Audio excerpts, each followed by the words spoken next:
লাউ কানা ফীহিমা আলিহাতুন ইল্লাল্লাহু লাফাসাদাতা। আমার আল্লাহ তাআলা বলেন, এক আল্লাহ ছাড়া যদি আরো কোনো দ্বিতীয় ইলাহ থাকতো, প্রভু থাকতো, রব থাকতো, তাহলে দুনিয়ার মধ্যে বিপর্যয় সৃষ্টি হয়ে যেত। এক আল্লাহ বলতে এখন দিন না এখন রাত, আর এক আল্লাহ বলতে এখন রাত না এখন দিন। কথা ঠিক কিনা? তাহলে দুইজনের ভিতরে সমস্যা হয়ে যেত। একজন বলতে এখন বৃষ্টি দিব, আর একজন বলতে এখন রোদ দিব। এরকমভাবে দুইজনের মধ্যে সমস্যা সৃষ্টি হয়ে যেত।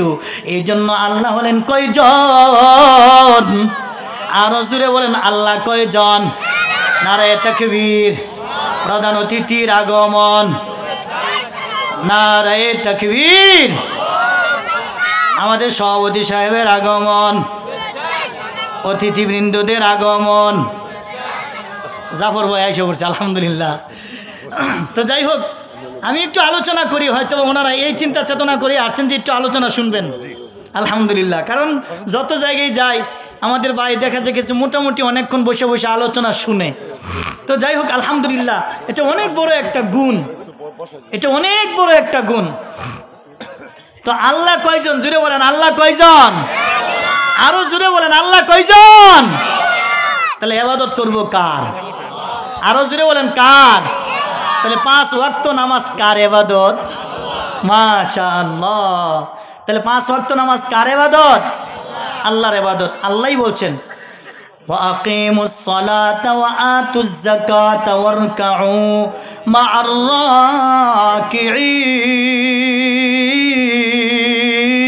রাকিঈন। আমার আল্লাহ তাআলা বলেন তোমরা নামাজ কায়েম করো এবং যাকাত দাও, রুকুকারীদের সাথে রুকু করো, সাজদাকারীদের সাথে সাজদা করো। আমার আল্লাহ তাআলা সুন্দর করে বলে দিয়েছেন। এই জন্য আপনাকে আমাকে কালেমা পড়ার পরে সর্বপ্রথম বুনিয়াল ইসলামু আলা খামসিন শাহাদাতি আল্লাহ ইলাহা ইল্লাল্লাহ। 1 নাম্বার হলো কালেমা। কালেমা হলো ঈমানের মূল ভিত্তি। এই ঈমানের মূল রুকনের পরে ঈমানের অন্যতম একটা বিষয়, ঈমানের একটা অন্যতম একটা ভিত্তি বা খুঁটি।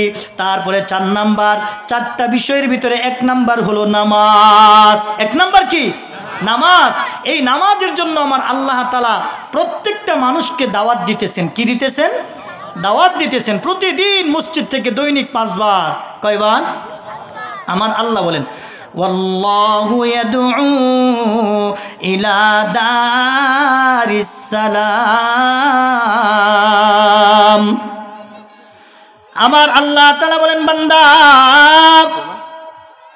আমি তোমাদেরকে শান্তির ঘরের দিকে ডাকি, আমি তোমাদেরকে শান্তির ঘরের দিকে আহ্বান করি। আমার আল্লাহ তাআলা আপনাকে আমাকে শান্তির ঘরের দিকে ডাকতেছেন।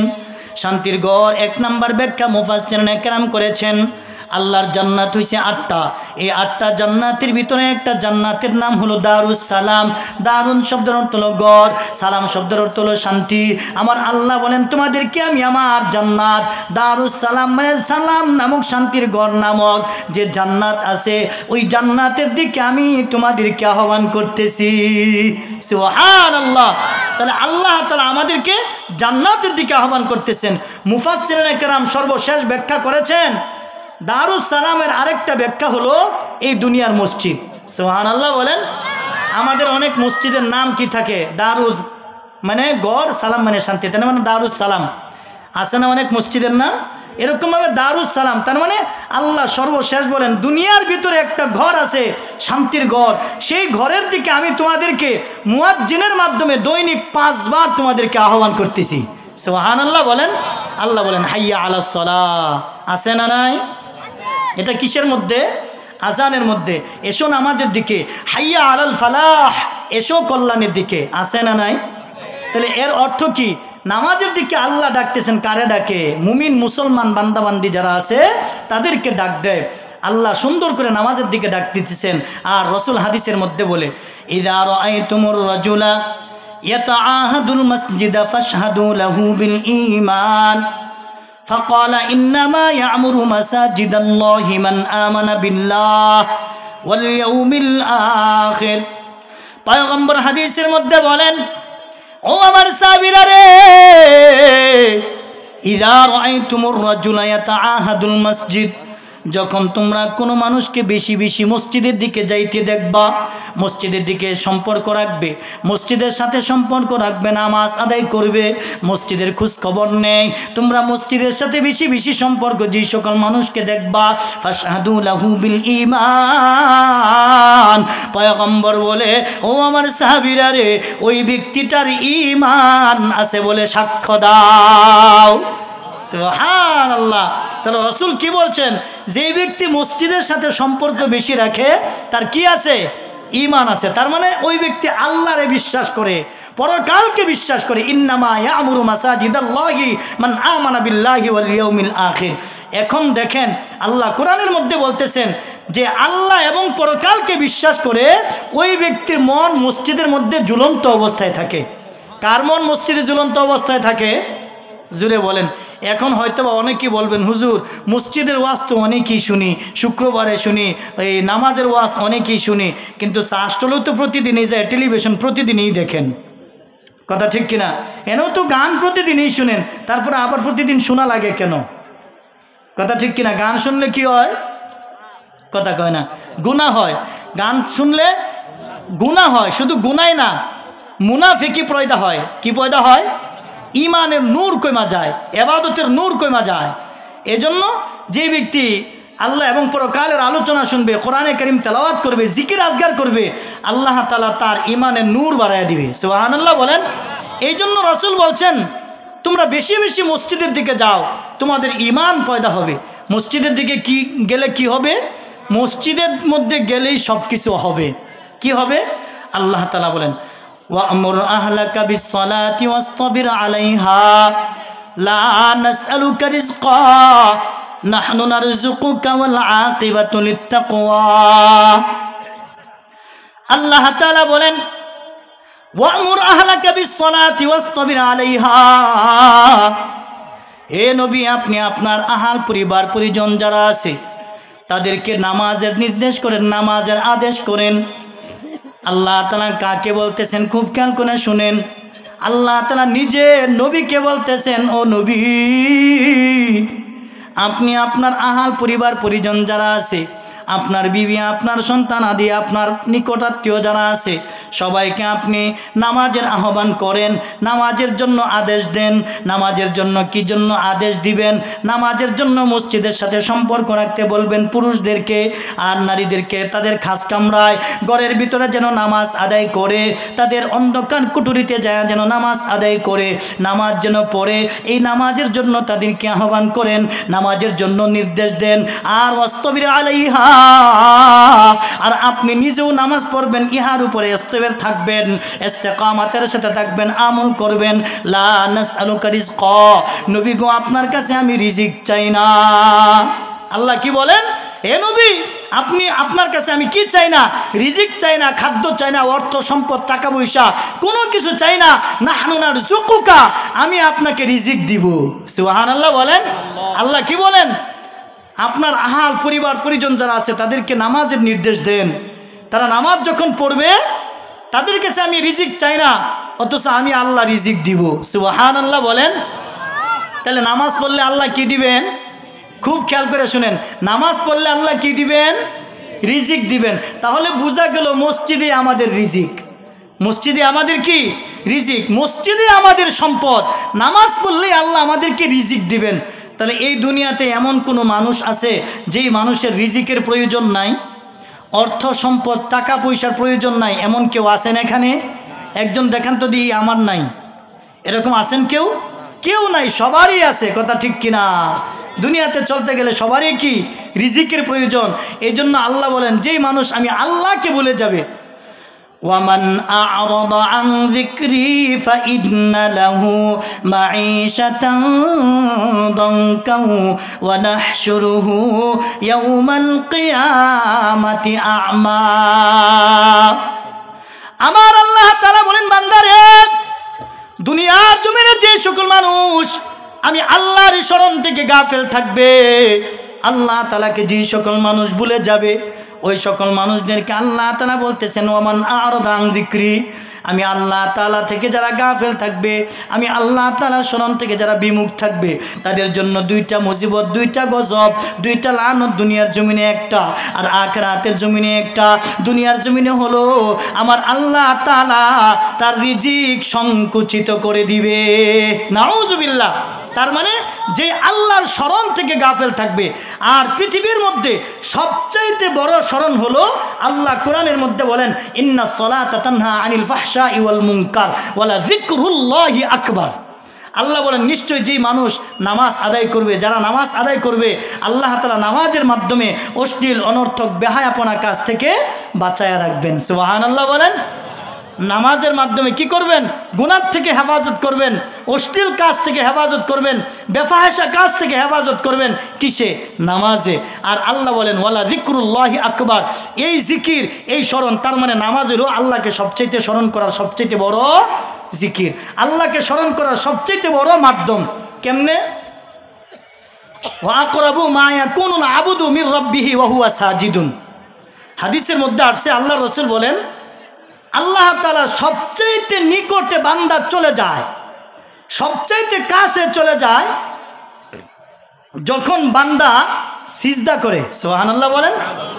সিজদার মাধ্যমে আল্লাহর সবচাইতে নিকটে চলে যায়, সবচাইতে কাছে চলে যায়, এর ভিতর আর কোনো পর্দা থাকে না। সুবহানাল্লাহ বলেন।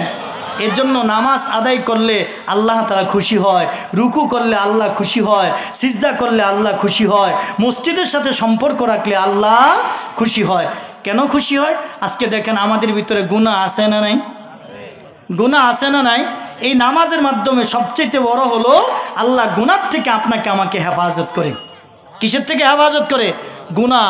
এই দুনিয়াতে আমরা সবাই গুনাহগার, গুনাহ করি, কেউ বা বেশি, কেউ বা কম, কেউ বা ইচ্ছা, কেউ বা অনিচ্ছা। এখন আপনি গুনাহ থেকে কেমনে পরিত্রাণ পাইবেন? আল্লাহর কাছে কিভাবে মাপ চাইবেন? মাপ চাওয়ার সবচেয়ে বড় মাধ্যম হলো নামাজ। সবচেয়ে বড় মাধ্যম কি?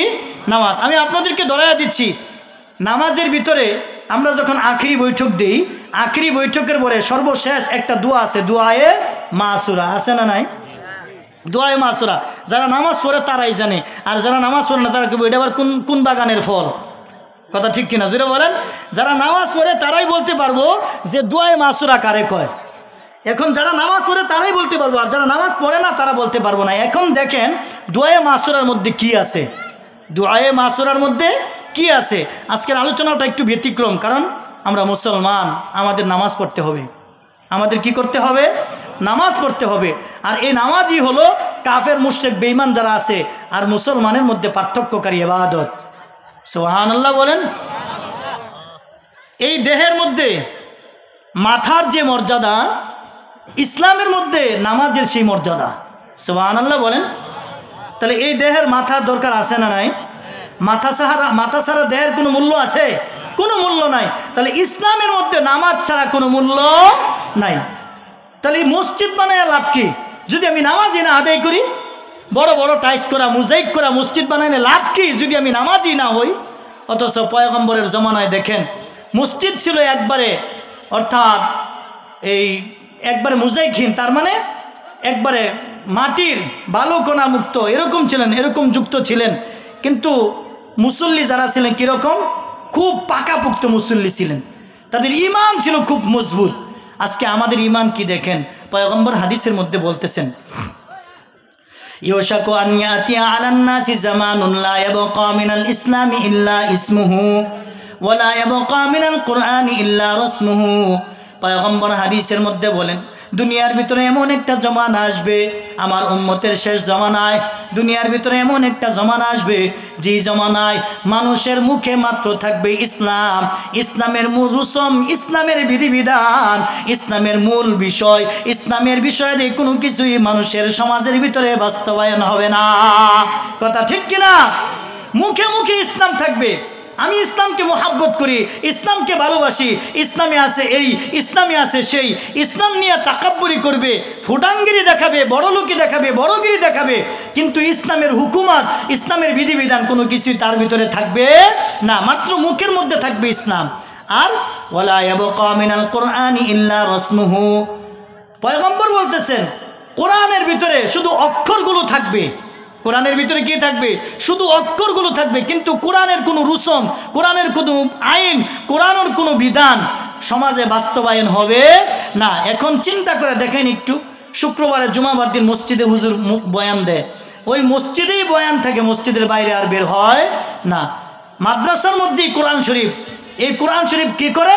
এই কোরআন শরীফ পড়ে পড়ে খতম পড়ে লিল্লা বাড়িতে মিলাদ দেয়, দোয়া করে। এই কোরআন শরীফের আয়াত দিয়া, কোরআনের আয়াত দিয়া তাবিজ কবজ করে। কিন্তু এই কোরআনের আয়াত দিয়ে যে রাষ্ট্র পরিচালনা করা যায়, এই কোরআনের আয়াত দিয়ে যে ইসলামী হুকুমত পাওয়া যায়, এই কোরআনের আয়াতের মধ্যে যে আছে পর্দা, কোরআনের আয়াতের মধ্যে যে আছে নামাজের আলোচনা, হজের আলোচনা, এরকমভাবে জাকাতের আলোচনা, এগুলো যা আছে এগুলোর বিধান এখন কেউ মেনে নিতে চায় না। এজন্য কোরআন শুধু মাদ্রাসা পর্যন্তই সীমাবদ্ধ। আর একটা বিষয় এগুলো 2 নাম্বার। 3 নাম্বার হলো মাসাজিদুহুম আমিরাতুন ওয়া হিয়া খারাবুম মিনাল হুদা। পয়গম্বর বলেন মসজিদের ভিতরে মুসল্লি ভরপুর থাকবে, কিন্তু একটা মুসল্লিরও হেদায়েত থাকবে না, হেদায়েত শূন্য থাকবে। কেমন? খুব খেয়াল করে শুনেন। আন আবি হুরায়রা রাদিয়াল্লাহু তাআলা আনহু قال قال رسول الله صلى الله عليه وسلم اذا نودي للصلاه ادبر الشيطان له درات حتى لا يسمع التاذين فاذا قضى النداء اقبل। হযরত আবু হুরায়রা রাদিয়াল্লাহু তাআলা আনহু বর্ণনা করে নবী বলতেছে ইযা নুদিয়া লিস-সালাতি আদবারা শাইতান, যখন নামাজের জন্য আজান দেওয়া হয়, আজান দিলে তখন শয়তান পশ্চাৎবায়ু ত্যাগ করতে করতে পলায়ন করে। নবী কি বলতেছেন? যখন আজান দেয় পশ্চাৎবায়ু ত্যাগ করতে করতে শয়তান পলায়ন করে, কিন্তু মানুষ চাঁচল থেকে আসে না। এখন শয়তান যে পলায়ন করে, আপনাদেরকে দিব্যি দেখায়া দেই, যখন আজান দেয় মসজিদের কাছে কুকুর থাকে না? কুকুরে দেখবেন একদিকে ফিরে, অর্থাৎ যেদিকে শয়তান দৌড় দেয় কুকুরে দেখতে পায়, তখন কুকুর গেউ গেউ শব্দ করে না? আল্লাহর রাসূল বলেন যখন কুকুর আওয়াজ দেয় তখন তোমরা আউযু বিল্লাহি মিনাশ শাইতানির রাজিম পড়বা। সুবহানাল্লাহ বলেন। কারণ আল্লাহ বলেন বিতাড়িত শয়তান থেকে আশ্রয় চাইতেছি। মানুষ যখন বিতাড়িত শয়তান থেকে পানা চায়, আশ্রয় চায়, তার মানে শয়তান যখন যায় তখন কুকুর দেখতে পায়। তাইলে শয়তান যখন যায় কে দেখতে পায়? জুড়ে বলেন, কুকুর দেখতে পায়। এখন আল্লাহর রাসূল বলেন শয়তান যখন যায় আজানের শব্দ যাতে তার কানে না ঢুকে, এই জন্য পশ্চাৎবায়ু ত্যাগ করতে করতে পলায়। এখন চাঁচলে যে আছে তারে যে ধোঁকা দিছে তুমি এনে বয়ে থাও, এখন চাঁচলতে আর নামাজে যাইতেছে না, যে খেতে আছে হেন ধোঁকা দিছে তুমি খেতেই থাও। আর কারণ হাইয়া আলাস সালাহ, তার মানে কাজের চাইতে নামাজটা বালা, এরকম ডাকতেছে না? এখন সে বলতেছে অর্থাৎ নামাজের চাইতে আমার কাজই বালা। কথা ঠিক কিনা? যেটা বলেন, নাউজুবিল্লাহ বলেন। তার মানে কাজের মধ্যেই লাগে আছে। এখন শয়তান যখন পশ্চাৎবায়ু ত্যাগ করতে করতে পলায়ন করে, তখন ইকামত যখন শুরু হয় আবার আগের মতো শয়তান পশ্চাৎবায়ু ত্যাগ করতে করতে পলায়ন করে। আজান আর একামতের মাঝখানে শয়তান আগের যেই জায়গায় আসেন ওই জায়গায় আবার ফিরে আসে।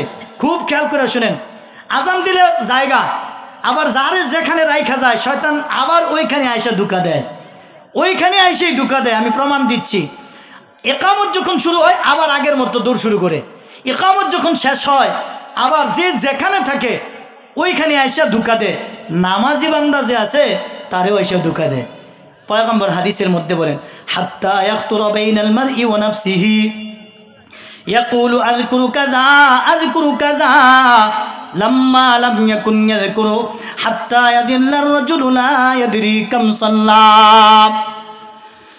আল্লাহর রাসূল হাদিসের মধ্যে বলেন নামাজি বান্দা যখন নামাজের কাতারে দাঁড়ায় যায় তখন ইমাম সাহেবেরা সবসময় ডাক দিয়ে বলেন সামনের কাতার পুরা করেন, মোবাইল ফোন বন্ধ রাখেন। কয় না? সামনের কাতার পুরা করার জন্য বলেন। কারণ কি? কারণ সামনের কাতার যদি ফাঁকা থাকে, কাতারের মাঝখানে যদি ফাঁকা থাকে, ওই জায়গায় শয়তান এসে মানুষকে ধোঁকা দেয়। পয়গম্বর হাদিসের মধ্যে বলেন, হাত্তা ইয়াকতুরা বাইনাল মারই ওয়া নাফসিহি, অন্তর মধ্যে শয়তান দ্বিধা দ্বন্দ্ব ডাইলা দেয়। আর শয়তান কি বলে, ইয়াকুলু আযকুরু কাযা আযকুরু কাযা লাম্মা লাম ইয়াকুন ইয়াযকুরু হাত্তা ইয়াযিল্লার রাজুলু লা ইয়াদরি কাম সাল্লা। নামাজের ভিতরে ওই জিনিস স্মরণ করায়া দেয়। শয়তান বলে এই জিনিস স্মরণ করো, ওই জিনিস মনে করো, যে জিনিস জীবনে মনে নাই ওই জিনিসটাও নামাজের ভিতরে মনে হইয়া যায়। কথা ঠিক কিনা সেটা বলেন? নামাজে গেছে ক্যাশ বাক্সের মধ্যে তালা দিছে নাকি মনে হয়ে গেছে, নামাজে গেছে গাড়ির মধ্যে তালা লাগাইছে নাকি মনে হয়ে গেছে, নামাজে গেছে মোবাইলটা বন্ধ করছে নাকি মনে হয়ে গেছে, মহিলারা ভাত রান্না করবার গেছে, ভাত তরকারি, নামাজে গেছে আইরের তরকারির মধ্যে লবণ দিলাম নাকি মনে হয়ে গেছে। কথা ঠিক কিনা? কারণ আল্লাহ রসুল কেমনে জানতেন? আজ থেকে 1450 বছর আগে কয়ে দিছে। সুবহানাল্লাহ কর। শুধু তাই নয়, আমরা যখন ইমামরা ইমামতি করি, মসজিদে যে মুসল্লি আছে হেদায়েত শূন্য, তাদের অবস্থা কি? হাত্তা ইয়াযিল্লার রাজুলু লা ইয়াদরি কাম সাল্লা। ওই নামাজের অবস্থা এই হয়, 4 রাকাত বিশিষ্ট নামাজ পড়লে হয়তো 5 রাকাত পড়ে লাই, নতুবা 3 রাকাত পড়ে বৈশা পড়ে, নাহলে সূরা কেরাত ভুল ফালাইয়া দেয়। লা ইয়াদরি কাম সাল্লা, ইমাম সাহেব এবং মুসল্লি কয় রাকাত নামাজ আদায় করছে কেউ জানে না। কথা ঠিক কিনা জুড়ে বলেন? এরকম হয় না? হয় না? তার মানে কয় রাকাত নামাজ পড়ছে এটা কারো মনে থাকে না। আল্লাহ রসুল কেমনে জানতেন? তাহলে বোঝা গেল মাসাজিদুহুম আমিরাতুন ওয়া হিয়া খারাবুম মিনাল হুদা। মসজিদ ভর্তি মুসল্লি থাকবে সত্য, কিন্তু একটা মুসল্লির ভিতরেও হেদায়েত থাকবে না, সমস্ত মুসল্লি থাকবে হেদায়েত শূন্য। আজকে দেখেন কত সুন্দর মসজিদ, মসজিদে মোজাইক করা থাকে, টাইলস করা থাকে, 201 গম্বুজ মসজিদও বাংলাদেশে হয়। এত সুন্দর সুন্দর মসজিদ হয়, কিন্তু নামাজি নাই। 201 গম্বুজের পাশে আমার একটা মাহফিল পড়ছে, ওইখানে গেলাম ইশারের নামাজের সময়। আমরা গেছি সবর সঙ্গী 3 জন সহ, তারা হয়েছে 3 জন, এই হয়েছে 6 জন মুসল্লি এশারের সময়। আর শুক্রবারে বলে মুলুকির জায়গা লয় না। চিন্তা করে দেখেন, এশারের সময় মুসল্লি হয়েছে আমরা 3 জন, আর তারা হয়েছে 3 জন, মুসল্লি হয়েছে কয়জন? 6 জন। আর এর থেকে মাত্র 200 বা 250 হাত একটু দক্ষিণে আরেকটা মসজিদ, পুরাতন মসজিদ। তার মানে চিন্তা করে দেখেন, এই যে মসজিদ করছেন, যদি এই মসজিদ করার দ্বারাতে ওই রফিক সাহেব যিনি মসজিদ করছেন, ওনার যদি অহংকার থাকে, ওনার ছোটো ভাই আছে একজন, আমি ওইখানে নামাজ পড়ার পরে করতেছি, হুজুর আপনিও যদি সিরিয়াল দেন তাহলে আপনিও নামাজ পড়াইতে পারবেন। আমি কই এই মসজিদে সিরিয়াল দেওয়ার আমার দরকার নাই, আমার এত বেড়াগিরির দরকার নাই, আমার এত কিছুর অর্থাৎ সেলিব্রিটির আমার প্রয়োজন নাই। জঙ্গলের ভিতরে থাকতে হলে আরও বেশি ভালো, এনে নামাজ পড়াইলে তো আমি সেলিব্রিটি হইয়াম, দুনিয়ার সবাই দেখবো হাই রে খায়রুল হুজুরে এই 201 গম্বুজে নামাজ পড়াইছে। কথা ঠিক কিনা জোরে বলেন? এই অহংকারের কি দরকার আছে? এই সেলিব্রিটির কি দরকার আছে? উনিও আমারে বলছিল যে হুজুর আপনি এক জুমায় যদি পড়ান তাহলে আপনিও পড়াইতে পারবেন। আমার তো ভাই আমার দরকার নাই, কারণ ওইখানে দেখছি অনেক কিছু দেখলাম। দেখার পরে সবচেয়ে বড় জিনিস যেটা, আমরা নামাজ পড়তেছি, নামাজের সামনে দিয়ে কিছু যুবক যায় সেলফি উঠাইতেছে মেহরাবের ভিতরে। পরে আমি জিজ্ঞাসা করলাম, কিরে ভাই তোমার তো টাকনুকিরার নিচে কাপড়, আরও ঢুকছো মসজিদে, এই মসজিদটাকে তুমি বাংলা ঘর পাইছো নি? এটা কি তোমার আব্বার বাংলা ঘর নি? আমি ডাইরেক্ট কীভাবেই বলছি, এটা কি বাংলা ঘর পাইছো নি তুমি? এই বেড়া মসজিদের ভিতরে সেলফি ওটা কে শিখাইছে তোমারে? আর অর্ধেক মসজিদ হয়েছে পুরুষের, আর অর্ধেক মসজিদ হয়েছে মহিলাদের নামাজের ব্যবস্থা। পরে আমি জিজ্ঞেলাম মানে কোন হাদিসে পাইছেন? ওনার ছোটো ভাই একটু হুজুর কোয়ালিটির, বদলাম বলছি না, যেটা বাস্তব আমি দেখলাম ওইটা বলতেছি। ওনারা বললাম আপনি কোন হাদিসের মধ্যে পাইছেন? আপনার মসজিদ দায়িত্ব দিচ্ছে, আপনি মসজিদের ইমাম সাহেব, আপনি হুজুর, এনে কোন হাদিসের মধ্যে পাইছেন অর্ধেক জায়গার মধ্যে মুসল্লি অর্থাৎ পুরুষে নামাজ পড়বে, আর অর্ধেক জায়গার মধ্যে মুসল্লি মহিলারা নামাজ পড়বে, আর কিছু মহিলারা এমনিতেও ঢুকতেছে সেলফি উঠাইতেছে, নাউজুবিল্লাহ মিন জালিক। অথচ মহিলারা অপবিত্র থাকে না? থাকে না? অপবিত্র অবস্থায় মসজিদে যাওয়া জায়েজ আছে? জায়েজ নেই। তাহলে চিন্তা করে দেখেন, ওটা তো পর্যটক বানাইছেন। কথা ঠিক কিনা জুড়ে বলেন? আর ওইখানে 201 গম্বুজের ভিতরে সিফা সাফার মধ্যে অনেক সময় অনেক ঘটনাও হয়েছে, আপনারা শুনছেন, ভাইরাল হয়েছে ফেসবুক নেটিজেন যুগে। কথা ঠিক কিনা? এরকম মসজিদের দরকার নাই। যেই মসজিদ অহংকারের সাথে হবে, রিয়ার সাথে হবে, এমন মসজিদের দরকার নাই যে মসজিদের মধ্যে গুনাহ হবে। কথা ঠিক কিনা জোরে বলেন? আমাদের মসজিদ ছোট ছোট মসজিদই হোক, আমাদের মহল্লার মানুষগুলো যাতে নামাজ আদায় করতে পারে। কথা ঠিক কিনা জোরে বলেন? তাহলে নামাজ আমাদের এই মসজিদটা হওয়া দরকার আছে না নাই? আল্লাহ বলতেছেন কোরআনের মধ্যে, ইন্নাল্লাযীনা ইয়াতলুনা কিতাবাল্লাহ, নিশ্চয়ই যারা, সূরা ফাতিরের 29 নম্বর আয়াত, আল্লাহ বলেন নিশ্চয়ই যারা কোরআনে কারীম তেলাওয়াত করবে, ওয়া আকামুস সালাহ, এবং নামাজ আদায় করবে, ওয়ানফাকু মিম্মা রাযাকনাহুম সিররান ওয়া আলানিয়া, গোপনে এবং প্রকাশ্যে আল্লাহর রাস্তায় দান খয়রাত করবে। কয়টা কাজ কইছে আল্লাহ? জুড়ে বলেন কয়টা কাজ? 1 নাম্বার কাজ হলো যারা কোরআনে কারীম তেলাওয়াত করবে, 2 নাম্বার কাজ হলো যারা নামাজ আদায় করবে, 3 নাম্বার কাজ হলো যারা গোপনে এবং প্রকাশ্যে আল্লাহর রাস্তায় খরচ করবে। তারা এমন একটা ব্যবসা করবে, এমন একটা বিজনেস করবে যেই ব্যবসার মধ্যে, যেই বিজনেসের মধ্যে কোনো লোকসান নাই, লাভ আর লাভ। সুবহানাল্লাহ বলেন, কি নাই? লোকসান নাই, লাভ আর লাভ। তাহলে চিন্তা করে দেখেন, নামাজ আদায় করলে আল্লাহ কি দেয়? সর্বপ্রথম আল্লাহর ওয়াদা, আল্লাহ রিজিকের মধ্যে বরকত দিবেন। সুবহানাল্লাহ বলেন, আল্লাহ রিজিককে বরকত দিবেন। আপনি নামাজ পড়ে দেখেন, উদাহরণ দিই সহজে বুঝবেন। আপনাদের এই মসজিদের ইমাম সাহেবের বেতন কত? বেশির থেকে বেশি হইতে 10,000ই হোক, একটা কথার কথা, বেশির থেকে বেশি হলে 10,000ই হোক। তাহলে আমরা যারা বক্তা মানুষ কেমন যে হুজুর রান্না করতে বেশি, আমগরটা বাদ দিই, কিন্তু আমিও তো একসময় 2,000 টাকা বেতনে খেদমত করছি। আমি কোনো দিনও কোথাও কোনো বিষয় নিয়ে, ওয়াজ মাহফিল হোক, মসজিদের হোক, মাদ্রাসার হোক, আমি কোনো সময় চাওয়া পাওয়া করি নাই। এটা আমার তবিয়তের বাহিরে, এটা আমার হাইসিয়ত না। 2,000 টাকা দিয়া, এই 2,000 টাকা দিয়ে আমি খেদমত করছি। আর আমার আল্লাহ তাআলা প্রথম কন্যা সন্তান দিছে। বলতেছি কেন? এই মেয়ের পিছনে আমার প্রতি মাসে 6টা দুধের কোড্ডা লাগতো, দুধ লাগতো। তখন আমি 580 টাকা দিয়ে কিনতাম। তাহলে আমার বেতন কত? 2,000। তাহলে 6টা দুধের কোট্টার দাম কত? আমার বেতনের চাইতে বেশি। কথা ঠিক না? বুঝেন, বুঝার জন্য বলতেছি। তারপরেও আমার জামা কাপড়ের কোনো অভাব ছিল না, আমার রিজিকের অভাব ছিল না, আমার সংসারে অভাব ছিল না। আল্লাহ সুন্দর হালতে চালাইছেন, সুন্দর হালতে চলছি। কে চালাইছে? আর একটু জোরে বলেন, কে চালাইছে? এই জন্য আল্লাহ চালায়। আল্লাহ ওয়াদা করছেন, ওয়ামুর আহলাকা বিসসালাত, তোমরা যদি নামাজ আদায় করো। নবী আপনার উম্মতদেরকে অর্থাৎ আপনার বিবিদেরকে বলে দেন নামাজের জন্য, নামাজের আদেশ দেন। নামাজ যখন পড়বো আমি তাদেরকে রিজিক দিব। সুবহানাল্লাহ বলেন, আল্লাহ রিজিক দিব। আল্লাহর ওয়াদা সত্য, আল্লাহর কথা সত্য। আপনি নামাজ পড়ে দেখেন, আপনার সংসারে কোনোদিনও অভাব থাকবে না, সংসারে কোনোদিন অভাব থাকবে না, অনটন থাকবে না, আপনি সুস্থ থাকবেন। নামাজ পড়ে দেখেন, নামাজ আল্লাহর হুকুম। পায়ে ধরে বলি, এই নামাজ ছাড়েন না। নামাজ ছাড়া কবরে শান্তি পাবেন না, ময়দানে হাসরে শান্তি পাবেন না। এই নামাজ আউয়ালু মা ইউহাসাবু বিহিল আবদু ইয়াউমাল কিয়ামাতিস সালাহ, কিয়ামতের দিন সর্বপ্রথম বান্দার নামাজের হিসাব হবে, নামাজের হিসাব হবে। মিফতাহুল জান্নাতিস সালাহ, নামাজ যে বেহেশতের চাবি। আপনার যদি চাবি না থাকে, আপনি বেহেশত কি দিয়ে খুলবেন, জান্নাত কি দিয়ে খুলবেন? এই জন্য আপনার নামাজের প্রয়োজন। নামাজ পড়েন, নামাজ আল্লাহর হুকুম, নামাজ আল্লাহর হুকুম। নামাজ পড়লে গুনাহ মাফ হয়, নামাজ পড়লে আল্লাহ রিজিককে বরকত দেয়। সুবহানাল্লাহ বলেন। তাহলে নামাজ পড়ার জন্য মসজিদও দরকার আছে, আছে না নাই? রাসূল হাদিসের মধ্যে বলেন, মান বানা লিল্লাহি মসজিদান বানাল্লাহু লাহু বাইতান ফিল জান্নাহ, যারা মসজিদ বানায় আল্লাহ তাআলা তাদের জন্য জান্নাতে বড় ঘর বানায়। সুবহানাল্লাহ বলেন। যারা মসজিদ বানাবে আল্লাহ তাআলা তাদের জন্য বড় ঘর বানাবে।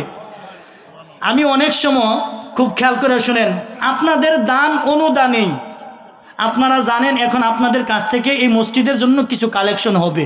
এটা আপনারা ভালো করেই বুঝছেন, বুঝছেন না? বুঝছেন না? তারপরে অনুরোধ করে বলি, কেউ ওঠা বসা করবেন না। কেন করবেন না? এটা আল্লাহর ঘরের সাথে বিয়াদবি হবে। এটা আমার জন্য চাই নাই, আল্লাহর ঘরের জন্য চাইছি। এই ঘর আপনার টাকাতেই হবে, এই ঘর আপনার আমার দান অনুদানই হবে।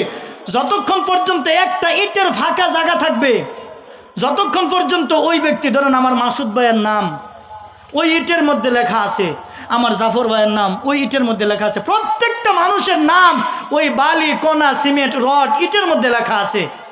প্রত্যেকটা আল্লাহর বান্দার এই মসজিদে যার টাকা দিয়া এই মসজিদ হবে, যার অনুদানে মসজিদ হবে, তাদের প্রত্যেকের নাম এই মসজিদের প্রত্যেকটা বালি, কণা, ইট, সিমেন্ট সমস্ত কিছুর মধ্যে লেখা আছে। যতক্ষণ পর্যন্ত আমার মাসুদ ভাই এখানে না আসবে, ওনার টাকাটা এখানে না দিবে, জাফর ভাই এখানে না দিবে, আপনার মতো আব্দুল্লাহ, আব্দুর রহমান, আব্দুল করিম, আপনি যতক্ষণ পর্যন্ত টাকা না দিবেন, যদি 20 বছরও লাগে এই জায়গা ফাঁকা থাকবে। 20 বছর পরে আপনারা খুঁজা খুঁজা হয়তোবা এই এলাকার মানুষ কালেকশনের লেগে পাইছে, নতুবা আপনি কোনো কারণবশত এই মসজিদে নামাজ পড়তে আসছেন, আয়া দেখেন হাই এই ইটের ফাঁকাটা তো খালি, এসে এটা তো দেখতে খারাপ দেখা যা। আচ্ছা ভাই, এই ইটের টিহাটা আমি দিব। কে দেওয়াইছেন? আর হুজুরে বলেন, কে দেওয়াইছেন? আপনার বাড়ি বরিশাল, আপনি আছেন এখানে বেড়াইতে, আপনি নামাজ পড়ছেন বাইরে, এই ইটের জায়গা তো দিই খালি, এটা দেখে আপনার মন চাইছে, আপনি দিয়ে দিচ্ছেন। সুবহানাল্লাহ। আমি অনেক সময় বলি, আমরা তো অনেক সময় বয়ান বক্তৃতা করি, এই যে আমাদের মসজিদ মাদ্রাসায় যে খেদমত করে, দান খয়রাত করে, এরকম অতিথি যদি আমাদের না থাকতো, তাহলে আমাদের মসজিদগুলো হইতো না। এরকম অতিথি যদি না থাকতো আমাদের মাদ্রাসাগুলো হইতো না। এরকম অতিথি যদি না থাকতো, আপনাদের মতো দানবীর যদি না থাকতো, তাহলে এরকম মাদ্রাসার মধ্যে অনেক এতিম অনাথ দরিদ্র ছাত্র থাকে, এরকম গুড়াবা তহবিল থাকে। ওই গুড়াবা তহবিলে যদি দান খয়রাত না করতো, তাহলে ছাত্রদেরকে খাবার দাবার করায়া এরকমভাবে পড়াশোনা করানো যাইতো না। এজন্য আমাদের এই মাহফিলের মধ্যে অতিথি দরকার আছে না নাই? অনেক সময় আমরা বিরক্ত হই না, বিরক্ত হইলে কি হবে ভাই? দেখেন, এই সকল মানুষের দান অনুদানই, ধরেন একটা কথার কথা, আপনারা সকলে মিলা যদি দেন 10,000, একটা কথার কথা, আর জাফর ভাই যদি একা যে 20,000, কারণ আল্লাহ তাআলা ওনাকে অ্যাবিলিটি দিয়েছেন, আল্লাহ ক্ষমতা দিয়েছেন, আল্লাহ মনও দিয়েছেন, আল্লাহ রাসূল হাদিসের মধ্যে বলেন, মানুষ যখন ইন্তেকাল করে মানুষের সমস্ত আমল বন্ধ হয়ে যায়, কিন্তু 3টা আমলের দরজা জারি থাকে, চালু থাকে। আও সাদাকাতান জারিয়া, 1 নাম্বার সদকায়ে জারিয়া। সদকায়ে জারিয়া কি? এই যে এই রাস্তাটা যে আজকে পাকা হয়েছে, এই রাস্তাটা কি একজনের জায়গা দিয়ে গেছে না 10 জনের জায়গা দিয়া? তাহলে এই জায়গা তো সরকারের না, জায়গা কি সরকারের? আপনার মতো আমার মতো ব্যক্তিগত কিছু মানুষের ভিতর দিয়েই গেছে।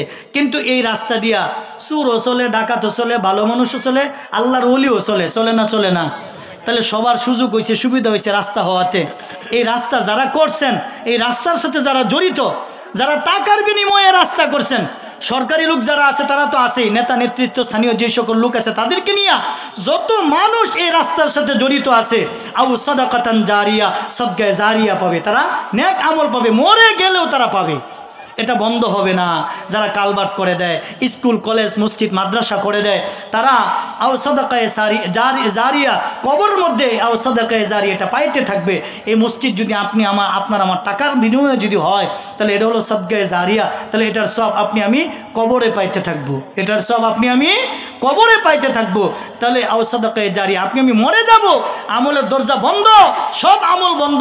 আল্লাহ ময়দানে মাহশরে কইব, আল্লাহ এ আমার বান্দা, তোমার তো কোনো আমল নাই, তুমি তো একদিন ওই নতুন মসজিদে দান করছিলা, হ্যাঁ, উত্তরপাড়ায় পূর্বপাড়ার নতুন মসজিদে দান করছিলা, এই সুবাদে আমি আল্লাহ তোমার মাফ করে দিলাম। সুবহানাল্লাহ। তাহলে এনে কোনো আল্লাহর বান্দা আছেন এই মসজিদের মধ্যে 10,000 টাকা, 20,000 টাকা, 5,000 টাকা আল্লাহর হস্তে, আল্লাহর ঘরের জন্য, এই মসজিদের কাজের জন্য এমন আল্লাহর বান্দা কে আছেন? আমি সর্বপ্রথম সবার আগে দেখতে চাই একজন দেখতে চাই। বিসমিল্লাহির রহমানির রহিম। আল্লাহ তুমি কবুল করো, আল্লাহ তোমার ঘরের জন্য চাইছি, আল্লাহ তোমার মানুষ। আমি কিন্তু কালেকশন করতে পারি না। ইসমাইল ভাই বারবার বলে, ভাই আপনারা সবাই পছন্দ করে, আমরাও পছন্দ করি, আপনি একটু কষ্ট করে আমাদের মসজিদের জন্য একটু খেদমত করবেন। আমি চিন্তা করলাম, ঠিক আছে ভাই, আলহামদুলিল্লাহ, মসজিদ যেহেতু আল্লাহর ঘর আর আমাদের এবাদতের ঘর, আমরা যেহেতু এবাদত করব, আর আল্লাহর ঘরের জন্য একটু খেদমত করা যায়। আর আপনি আমি हर चेदारी सरफ कुंदर राहे ओ, हर चेदारी सरफ कुंदर राहे ओ, लंग तनालुल बिर्र हत्ता तुनफिकू, लंग तनालुल बिर्र हत्ता तुनफिकू। কবি বলেন, শেষের পঙ্ক্তিটা হলো আল্লাহর কোরআনের আয়াত, 4 নাম্বার পারা, 1 নাম্বার পৃষ্ঠা, 1ম লাইনেই, লাং তানালুল বিররা হাত্তা তুনফিকু মিম্মা তুহিব্বুন। তোমার কাছে সবচেয়ে প্রিয় যে জিনিস আছে, তুমি যেই জিনিসটাকে ভালোবাসো, ওই জিনিসটাকে আল্লাহর রাস্তায় দান করো। সুবহানাল্লাহ বলেন। হযরতে ফাতেমা রাদিয়াল্লাহু তাআলা আনহার কাছে এক ভিক্ষুক আইছে, কিছু কাপড় চাইছে, আর কি কাপড় বস্ত্র চাইছে, কাপড় নাই, পরে কিছু বস্ত্র চাইছে, যে আমারে কিছু বস্ত্র দেন, কিছু কাপড় দেন। পরে যখন হাত দিছে, ফাতেমা রাদিয়াল্লাহু তাআলা আনহার সাথে আরও কিছু মহিলারা ছিলেন, উনি চিন্তা করলেন নতুনটা দিব না পুরানটা দিব। এই চিন্তা ফিকির করে তখন ওনার ঘরে যে নতুনটা ছিল, নতুনটাই বের করে আয়না ওই ফকিরনিকে মহিলাকে দিয়ে দিলেন। তখন মানুষে বললেন যে আপনি তো পুরাতনটাই দিতে পারতেন। তখন উনি বলেন যে দেখেন, আমি নবীর মেয়ে, এক। দ্বিতীয় কথা হলো, আল্লাহ কোরআনের মধ্যে বলছেন, লাং তানালুল বিররা হাত্তা তুনফিকু মিম্মা তুহিব্বুন। তোমার প্রিয় জিনিস, তোমার মাহবুব যে জিনিস, তোমার ভালোবাসার যে জিনিস আছে, এই জিনিসটাই আল্লাহর রাস্তায় খরচ করো। তাহলে আমি আমার নতুন জামাটারে পছন্দ করি, কথা ঠিক? আমি আমার নতুন জামাটারে পছন্দ করি, এই জন্য আমি পছন্দ করছি বিদায়, এজন্য আমি আমার নতুন জামা দান করে দিলাম।